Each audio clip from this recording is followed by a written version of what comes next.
పథకాలకు సంబంధించిన శిలాఫలకాలకి శంకుస్థాపన చేస్తారు.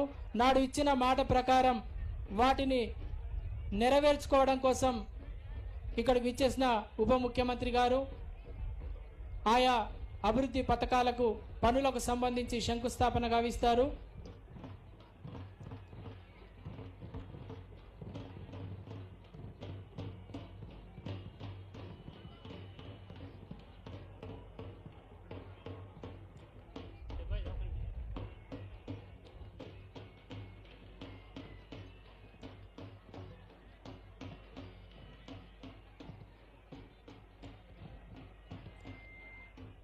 వన మహోత్సవం కార్యక్రమంలో భాగంగా ఈ ప్రాంగణంలో పచ్చని మొక్కని నాటుతున్నారు ఉప ముఖ్యమంత్రి గారు.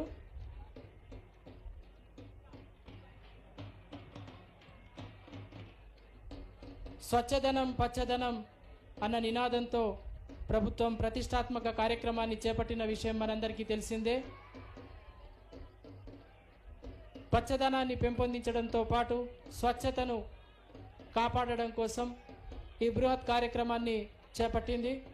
ఇందులో భాగంగానే గత 5 రోజులుగా వివిధ కార్యక్రమాల్ని జిల్లా అంతటా కూడా నిర్వహిస్తున్నారు. ఈ కార్యక్రమంలో భాగంగా గౌరవ ఉప ముఖ్యమంత్రి గారు వారి స్వహస్తాలతో ఓ పచ్చని మొక్కను ఇక్కడ నాటడం జరుగుతోంది.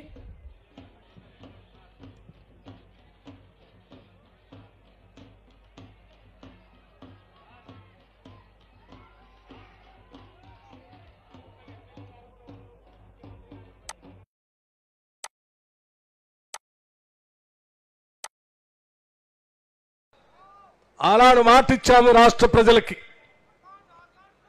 కాంగ్రెస్ ప్రభుత్వం రాగానే నిరుద్యోగ యువతి యువకులకు సంబంధించి జాబ్ క్యాలెండర్ను ప్రకటిస్తామని చెప్పాం. పబ్లిక్ సర్వీస్ కమిషన్ ప్రక్షాళన చేస్తామని చెప్పాం. చెప్పినట్టుగానే ఇప్పటికే పబ్లిక్ సర్వీస్ కమిషన్ ప్రక్షాళన చేయటమే కాదు, గ్రూప్ 1 పరీక్షని ఒక్క పేపర్ కూడా లీక్ కాకుండా ఈరోజు పరీక్షలు నిర్వహించి ఈ రాష్ట్ర ప్రజలకు చూపించాం.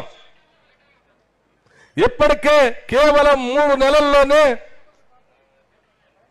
30,000 ఉద్యోగాలకు సంబంధించి నియామక పత్రాలను అందించాం.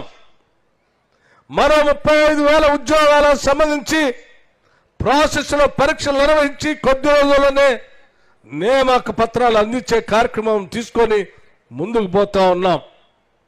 గ్రూప్ 1, గ్రూప్ 2, గ్రూప్ 3కి సంబంధించి, అట్లాగే ఎలక్ట్రిసిటీ డిపార్ట్మెంట్లో ఉద్యోగాలకు సంబంధించి, సింగరేణి కాలనీస్లో ఉద్యోగాలకు సంబంధించి, ఇతరత్రా శాఖల్లో ఉన్న ఉద్యోగాలకు సంబంధించి సంవత్సరం మొత్తం ఏ తారీఖు నాడు ఏ పరీక్ష జరుగుతుందో, ఏ తారీఖు నాడు ఏ నోటిఫికేషన్ వస్తుందో స్పష్టంగా మొన్న జరిగినటువంటి బడ్జెట్ సమావేశాల్లో స్పష్టంగా జాబ్ క్యాలెండర్ని ఈ రాష్ట్రంలో ఉన్నటువంటి నిరుద్యోగ యువతి యువకుల కోసం ప్రకటించాం.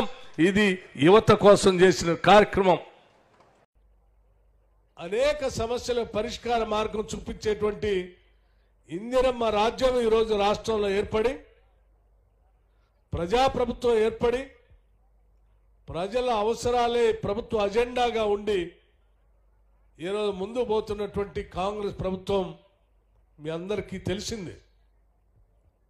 ఇటువంటి ఇందిరమ్మ రాజ్యం రావటానికి ఆదిలాబాద్ జిల్లాకు సంబంధించినటువంటి ఈ ప్రాంత ప్రజానికం ముందుగా కాంగ్రెస్ పార్టీ అధ్యక్షుడు రేవంత్ రెడ్డి గారిని, సిఎల్పి లీడర్గా ఉన్న నన్ను మీరంతా నిండు మనసుతో ఆశీర్వదించి ఇక్కడ నుంచి మా ప్రయత్నానికి మీరు ఆశీర్వదించి పంపించారు. కాబట్టే మేము రాష్ట్ర వ్యాప్తంగా ప్రజలందరితో మమేకమై వారి ఆశలు నెరవేర్చడానికి ఇందిరమ్మ రాజ్యం తీసుకొని వస్తామని చెప్పి మాటిచ్చి ఇక్కడి నుంచి బయలుదేరి వెళ్ళాం. ఇక్కడి నుంచి బయలుదేరినటువంటి నడక ఆనాడు మండు టెండలు. ఈ నడకేదో 2 గ్రామాలు దాటో 3 గ్రామాలు దాటో లేకపోతే 2-3 రోజులు నడిచి మామూలుగానే ఆగిపోతుందిలే అని చాలా మంది అనుకున్నారు. కానీ మీరిచ్చినటువంటి ఆశీర్వచన బలం, మీ దీవెనలు 2 రోజులు కాదు, లేకపోతే 2 గ్రామాలు కాదు, ఇక్కడ నుంచి బయలుదేరి చిట్ట చివరిగా ఖమ్మం కంక్లూడింగ్ జూలై 2వ తారీఖు వరకు కూడా దాదాపు 1000 గ్రామాలని కదిలిస్తూ నడుస్తూ మాట్లాడుతూ నడిచినటువంటి పీపుల్స్ మార్చ్ పాదయాత్ర మీ ఆశీర్వచనం వల్లనే పూర్తి చేయగలిగాం. ఎండలకి ఎండాం, మధ్య మధ్యలో అరకొరగా 1-2 వర్షాలు వస్తే కూడా వర్షానికి తడిచాం.